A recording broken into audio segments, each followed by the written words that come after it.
ఆ తర్వాత అంతా అయిపోయింది అనుకున్నాను. అనుకోవడం కాదు, నిజంగానే అంతా అయిపోయిందని చెప్పింది. What you ask me to come, why you leaving?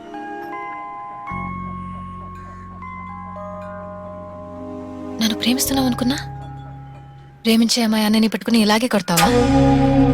ఇలాగే పోట్లాడతావా వాడితో? లేకపోతే నేను చెప్పింది విని ప్రేమించడం మానేసావా? కోపంతోనే కొట్టావా?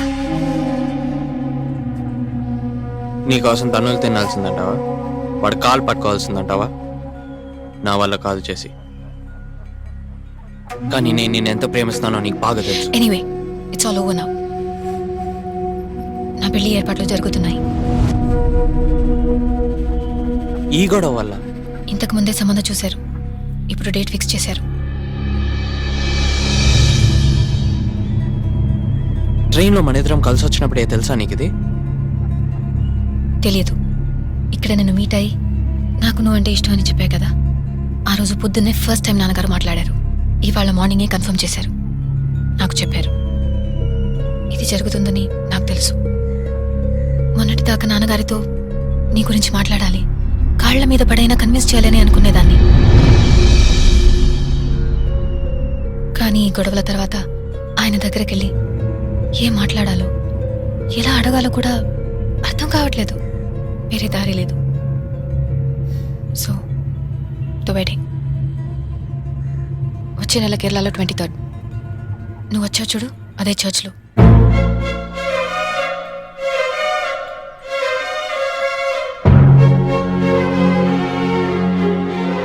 నన్నేం చేయమంటావు కార్తిక్? వెళ్ళి పెళ్లి చేసుకో. నన్నేం పర్మిషన్ అడగడానికి రాలేదు కదా, ఇన్ఫర్మేషన్ ఇద్దామని వచ్చావుగా. ఇచ్చావుగా, వెళ్ళు పెళ్లి చేసుకో.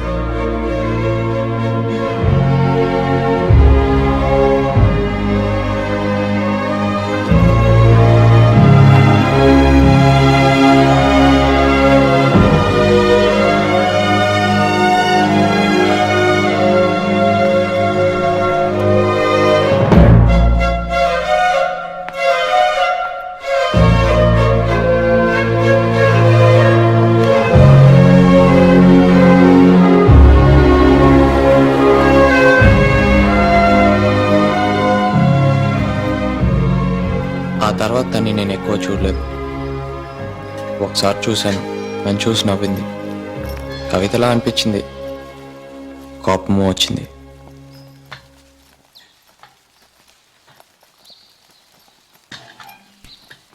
పెళ్ళికి 2 వారాల ముందే వాళ్ళ ఇంట్లో వాళ్ళందరూ వెళ్ళిపోయారు. మమ్మల్ని ఎందుకు పిలుస్తారు?